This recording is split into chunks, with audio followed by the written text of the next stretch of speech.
Alrighty, so yesterday we did the preview of the Eastern Conference Final, which is the Hell is Real derby between FC Cincinnati and the Columbus Crew.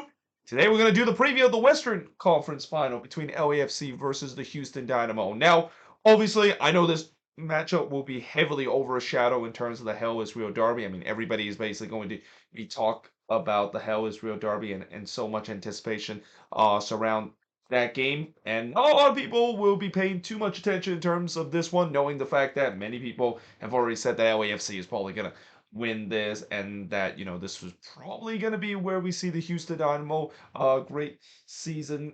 And they're I wouldn't say Cinderella's story because they did finish fourth in the standings, but they haven't had an incredible dark horse kind of run this playoffs. But this is kind of where it started to strike midnight, and this is where the magic kind of runs in, just like what we've seen in the past couple of Western Conference Final, where really these past couple of Western Conference Final, it's been featuring against a team that is heavily favored to move on into the next round against a team that you definitely did not expect them to make it to the Western Conference Final in the beginning of the year. But I do think that this could potentially be different, and that I don't think this is going to be as one-sided as what people think it is going to be. And this certainly will not be as easy as how LAFC was able to beat another Texas team in the Western Conference Final last year with Austin FC, because surely the Houston Dynamo was going to show up in this game. They're not going to be like Austin last season that clearly did not showed up in that Western Conference Final whatsoever. But that being said, this game is at 9:30 p.m. Eastern, 6:30 p.m.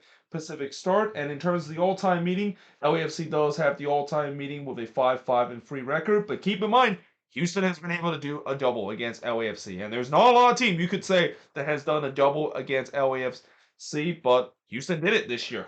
They got a 1-0 road win against LAFC, and then they got a 4-0 convincing win over LAFC at home. Now, before that, LAFC did win 3-1 against Houston, but Houston did get another win against LAFC with a 2-1 win, and then it was a 1-1 draw between both of these teams. So, yeah, LAFC has been struggling against the Houston Dynamo lately, with the Dynamo winning 3 out of the last 5 matchup, and again, it includes the 2 matchup that we see in the regular season. Now, obviously, there is definitely that saying that, well, it's great that you of course beat a team twice in the regular season, but beating them the third time, especially in the playoffs, is going to be hard. And I'm pretty sure that's what LAFC will hope that narrative will continue, where it's hard to beat a team 3 times in a season, and this time will be the time where they can solve the Houston Dynamo this year and also move on to MLS Cup once again, just like they did last year. Now, in terms of the conference semifinal and how they got there, well, both of them got a pair of 1-0 win, because in the conference semifinal, the scoreline is pretty much 1-0, unless you're the Orlando City and Columbus Crew, that end up to be the only game that did not feature the scoreline 1-0, with Columbus winning 2-0. Although that came very close of being 1-0. If it wasn't for Cucho amazing empty net goal, that game would have ended 1-0 too after extra time. But yeah, for LAFC, they won 1-0 on the road against Seattle, where Houston won 1-0 at home against Sporting KC. Now, the key points coming into this game, at least the 5 key points.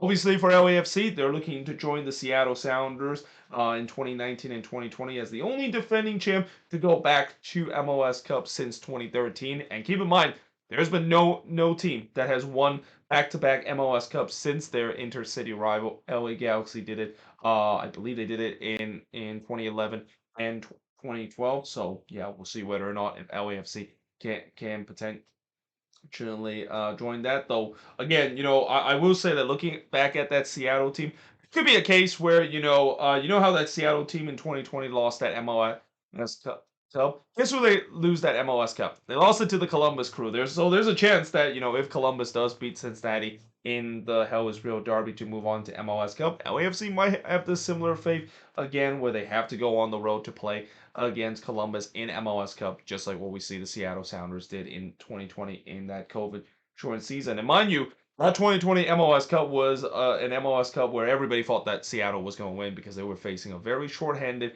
Columbus team. And I even famously said in that MLS Cup, this is why you play the game. This is why you can't just say, well, a team is heavily favorites and you can draw the conclusion that they're going to win. You have to play the game, and that's kind of maybe the mindset the Houston Dynamo is going to have in terms of, well, nobody believe us in this game, so that means that we're just going to have that to once again prove everybody wrong and have no pressure whatsoever and surprise a lot of people by showing up in this game. Now, the Dynamo themselves, they have actually been a pretty successful franchise. I mean, I know it's been a rough last couple of years for the Houston Dynamo, but this team has made it to the conference final for the eighth time since they came into the league in 2006 in a team that I will not mention too much of how they came into the league as a San Jose Earthquakes fan that is. But yeah, they of course made it to. They're looking to make it to MLS Cup for the first time since 2012, and they're looking to actually make their fifth MLS Cup in their franchise history. Of course, they won their first two MLS Cup in their first two season. Again, as a Quakes fan, I'm still kind of a little bit frustrated about those MLS Cup that the Houston Dynamo win because of how things went down in 2005. But yeah, they're looking to try to make it back since 2012. And that, the other thing that is going to be key points coming into this in terms of tactical wise is that both of these teams play very similar style. And in some way, for LAFC, it feels like this is going to be the same thing I said with them against the Seattle Sounders, where, both LAFC and Seattle plays a very similar style.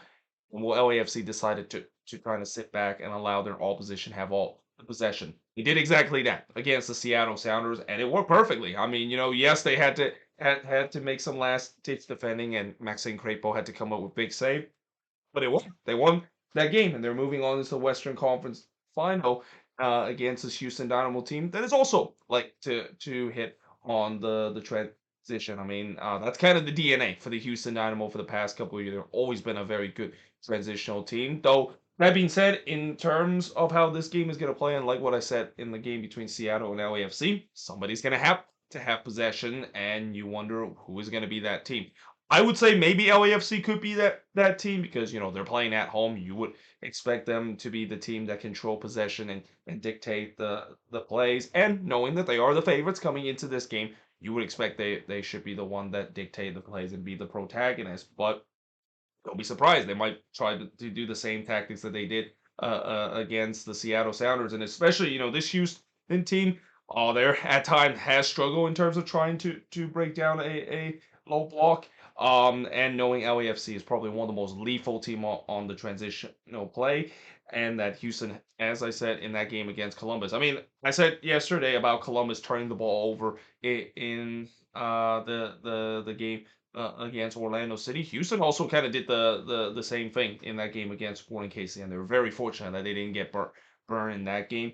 It's going to be different when you face against this LAFC team that, like I said, is very lethal on the transitional attack. I mean, just as the Seattle Sounders and just as the only goal of the game basically came because of a transitional play, especially when Dennis Bawanga has the ball and making that final run in the transitional play.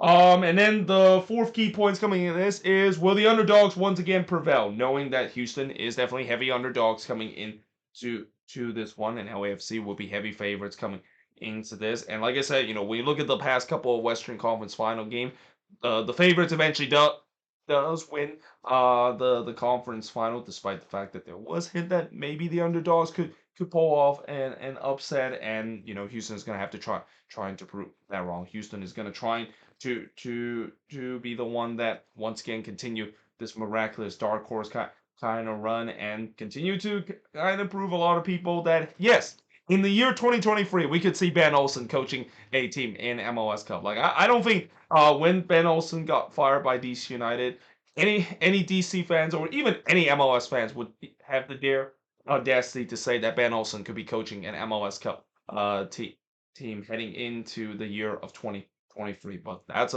a huge possibility if Houston does win in this game, and I'm pretty sure LAFC is not going to take Houston lightly. I mean, that's kind of also one of the dangers of being a team that is heavy favorites because you have that expectation that LAFC are going to win, but can they of course do that? I mean, they have kind of proved that they've been able to get over the hump at least in the last game against the Seattle Sounders. I mean, that was kind of one thing I questioned with this LAFC team. They seems to always unable to get over the hump, and they were able to do so, getting a big 1-0 win against the Seattle Sounders. But now the question is, can they do it again? Especially after such an emotional win that they had. You know that Seattle and LAFC has a big rivalry. Now that you have to be in the conference final, and now you're playing against a Houston team that pretty much have nothing to play for. Well, they do have something to play for in terms of MLS Cup, but they don't really have too much pressure because nobody expected them to be in this. Or there potentially could be a letdown because of that. And then lastly, in terms of the star player, it's Denise Bawanga versus Hector Herrera. I mean, I don't really need to say too much about Denise Bawanga. He's been just absolutely lights out both in the regular season and also in the postseason. And then the same goes for Hector Herrera. I mean, just kind of turning back the clock this year, being that instrumental playmaker that Houston's been looking for a very long time now. And there's no doubt that the other key point, I would say, just like I said about the Hell is Real Derby, in terms of featuring two the starter facing off against each other, is how the supporting cast is going to be. Now, in terms of supporting cast, LAFC no doubt has a better supporting cast compared to the Houston Dynamo. I mean, and I know the Houston Dynamo has some great supporting cast on their team, but in terms of talent wise, LAFC definitely has the better supporting cast, and that maybe could be the difference for LAFC of moving on into MLS Cup, scoring those goals. But like I said, one thing I will say about this matchup, I don't expect this to be a blowout. I do think that this is going to be much closer than what people think, and I would not be surprised if the Houston Dynamo can create a surprise and make it to MLS Cup. I mean, if that is the case, like I said, that is probably one of the greatest turnaround I've seen a club has gone through in just a single season. I mean, you talk about FC Cincinnati going from wooden spoon to supporter in 2 years. Houston basically have gone from a team that finish near the bottom of the Western Conference last season to reach MLS Cup the very next year. Like that is just absolutely unthinkable, but we are potentially could be heading into that timeline if the Houston Dynamo can win against LAFC in regulation or even in extra time or in the PK shootout. But let me know in the comments below, what do you think of this Western Conference final? Who's going to make it to MLS Cup? But yeah, hope you guys enjoyed this video. If you do, make sure to leave a like, smash the subscribe button, and yeah, I, of course, will see you guys next time.